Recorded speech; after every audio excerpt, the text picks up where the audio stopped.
Hello Pisces, thank you for joining me for your year 2019 forecast for the Sun or the Ascendant.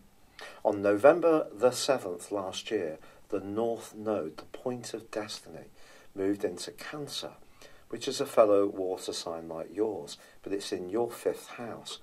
5th house energy is about manifesting the things that really give us a sense of pleasure and delight.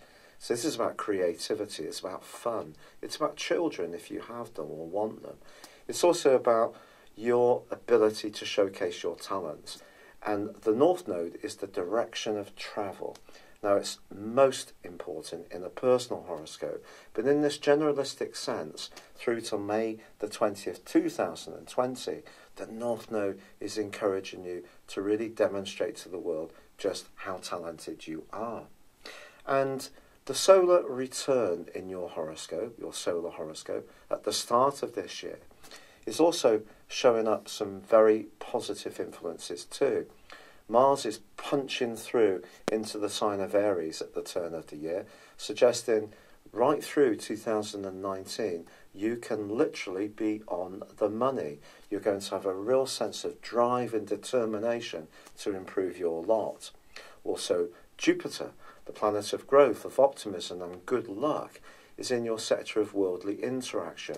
If you've ever thought that you really want to set your mind on a big goal or a job, a specific role, which would really excite you, Jupiter is going to be there encouraging you on right through to the 2nd of December.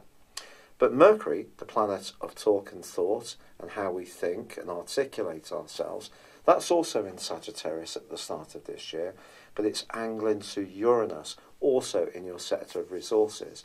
Don't underestimate how much you can tune into innovation, originality, technology to make your way in the world this year.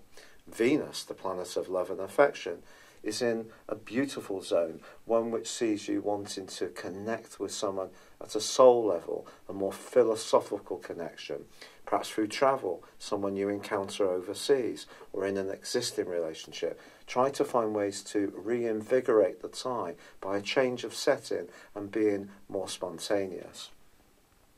But also at the start of this year, as ever, the Sun is in Capricorn. For you, this is all about your future direction, your associations with others, your networking, connectivity in general, kinship. But in this sector too is Saturn, ever since the 19th of December 2017. And that's going to continue to be with you for the whole of this year. And Pluto, the planet of transformation, has been here since 2008. If you think back to 2008 and think about the type of connections that you forged, that gives you a bit of a flavour of the direction of travel. But Saturn, of course, can be an obstacle. It can be restrictive, limiting. It's not necessarily a walk in the park. So if you want to achieve your highest aspirations, which is what the 11th house in Capricorn is all about for you, hard work and application will need to be added to the mix. Furthermore, on the 6th of January, there is a solar eclipse in Capricorn. Venus then moves to the top of your horoscope, suggesting you can use diplomacy to good effect as far as your career is concerned in the following month. But the solar eclipse will provide a backdrop of energy for 6 months. But this combines with Saturn. I think you've reached a point in the road, Pisces, where you may become much more discriminating about the type of people that you spend time with. Certain old friendships can just die off and make way for new people who could be much more solid citizens in your situation. But the 11th house is very Aquarian, so there will be times when you may prefer your own company as you try to work out what it is that's really switching you on in life. We're not talking about material goals, ambitions and status and success with the 11th house. We're talking about something that's much more uplifting. It's not necessarily a tangible things that we can actually see in front of us. It's the things that really give us a sense of belonging and the point of existence. So it's quite a high frequency, if you like. And with Saturn on this, There could be times when people disappoint you. There may be times when you prefer to be a bit more of a lone wolf. Other times when you'll want to network and connect to others. But by the 20th of January, the Sun moves into Aquarius, which is a quieter location for you. But on the 21st, there is a lunar eclipse in the sign of Leo, which for you is about health. So the 6th house axis the lunar eclipse is in comes into play with the 11th house axis for you of the solar eclipse. What does this mean? I think it means that practicalities are going to be important to how you link with people. People you work with, for example, could become a big part of your existence over the next 6 months. And if there are people in your world that you find it harder to relate to, just in terms of the brass tacks of life, maybe they're going to fade away. But also, as you know, Uranus, the planet of surprises, back in Aries at the start of this year, spent 5 months last year in the sign of Taurus, which for you is broadly good. But during that period of time, the Taurus location of Uranus clashed with Mars, which was in a very psychological part of your situation for much of that time. And that was creating a lot of nervous energy, a lot of anxiety, perhaps some angst, even some insecurity. Maybe there were times when trust broke down, or perhaps you lacked trust, or you were more impulsive, not understanding some of your moves and the psychological root of them. Well, the great news is that Mars is not in your 12th house as this year begins. It's in your 2nd house, which is a very Taurus-like energy. So you have an opportunity with Uranus moving back into Taurus for a 7-year stay to really get cracking on the ideas you have, and ideas are going to switch you on. Now, whatever your ideas may be, whether it's to connect more with other people in your immediate community, whether it's to be a bit more of a free spirit with siblings, or it is about ideas that are futuristic, linked to technology, or to do with being inventive. All these things Uranus can encourage. So your thinking generally is going to become much livelier over the longer term now. And it's also going to mean that your attention span drops a little bit lower. You need to be with people and working towards situations which genuinely uplift you. The mundane could lose a little bit of appeal. And remember, the North Node is all about you working towards a situation where you're enjoying life, but at the same time, the meaningful side of your existence, that more deeper spiritual side of your nature, which comes from Jupiter and Neptune, your co-regents, well, that's going to be important too. But on the 6th of April, Saturn goes into a conjunction with Pluto, and the two are going to be side by side, all but 2 or 3 degrees, through to the end of June. This is a very important transit for us all, for you particularly important.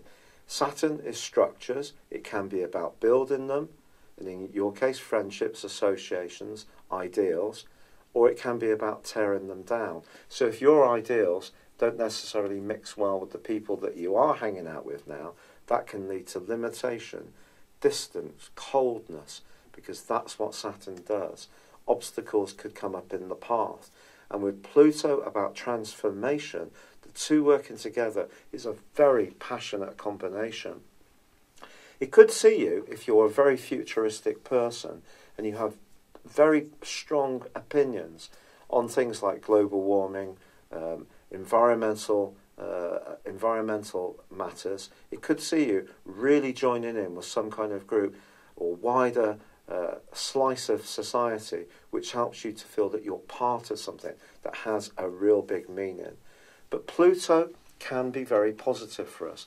So if things are going out of your life, think of the things that can be rebuilt. And sometimes we need to clear away the debris in order to let the new energy come in. And that new energy for you is going to emerge early in July. But on the 10th of April, Jupiter does slam on the brakes. And for 4 months, you may find yourself a little bit unsure about where things are going around your career. It's possible that some hope you had or some objective may stall a little bit. It may not be going forwards at quite the pace you want. The important thing to remember with Jupiter, and remember, as I said before, it is your ruling planet, is not to assume that good luck will fall in our laps. We have to put in the application too. And that's where the Capricornian energy, which is so powerful this year, can be such an asset to you, because your sign is very much about mutability. You flow, you flex, you absorb ideas by osmosis. You're incredibly sensitive. But what Capricornian energy is asking you to do is really commit yourself to something that really needs structure. And that structure is focusing on your future and also your closest associations. So Jupiter tracking backwards for a mile may make you think again about some of the approaches you're taking in general, and whether some of the ambitions or hopes or goals you've had are really laudable or not. But once you get through to the 11th of August, when Jupiter goes forwards, you do have a fantastic opportunity in the second half of this year to really reach for the stars when it comes to those goals. But on the 3rd of July, we have a stunning solar eclipse for your sign. It's in your 5th house. It's going to be supporting that North Node. It's providing energy for the last half of this year. What's not to like? Well, there is a lunar eclipse on the 16th, which is conjunct Pluto in Capricorn. If there is a relationship in your world, especially a romantic relationship, which isn't necessarily giving you that sense of coming together in that very deep way that you may yearn for, it may need to be prized apart. Pluto will destroy things as well as create things. It's all about life and death. It's the co-ruler of Scorpio. So it's very powerful stuff. But see this solar eclipse that occurs, working in tandem with the lunar eclipse, as an opportunity to get better balance around the socialising elements of yourself and your activities, and also how that connects to others. There may be times when you need to be more individualistic, perhaps even a bit more self-centred in a positive way, focusing on your talents, and other times when you need to be a bit more cooperative and collaborative with others. And that's what you're balancing in the second 6 months of this year. However, once Jupiter moves on the 3rd of December into Capricorn, and we have an annular solar eclipse on the 26th of December, once more that Capricornian energy is being espoused for you. And this is really about what really counts in life. Is it really the car that sat outside the house that's absolutely gleaming and brightly shining? Is that what really counts? You may find this year that some of those things are still going to be important in terms of material aims and ambitions, but I think it's really the heartbeat of life, the real purpose behind it. And at the end of the day, that's about people. It's about human interaction. It's about our principles. It's about the things that really, really are important in life. It is about community. It is about a sense of connectivity. And in a world which is being broken down into tiny pieces of individuality, especially with the internet and the downside of the internet, not the upside, try to embrace the upside of how you can connect to people. So that does mean joining those groups, doing pleasurable activities with other like-minded people. That can then lead you to new opportunities to make friends and also even to find a new lover. It just depends on what you're looking through in your life. But I think you're being taken towards a higher place, a higher frequency, and that's really the big story of this year for you, Pisces. If you'd like to find out how all of this affects you on a more individual basis, so a forecast based on your time, date and place of birth, please see the link beneath, and you can order your horoscope, your forecast for a year. Also, it doesn't matter when you order this, because I'll produce the report for 12 months, so it can go into year 2020 as well. But for now, I'm very grateful for you joining me. I'd love it if you would like or comment on this video. If you've yet to do so, please do subscribe to this channel. Apologies for the sore throat. Thank you and goodbye.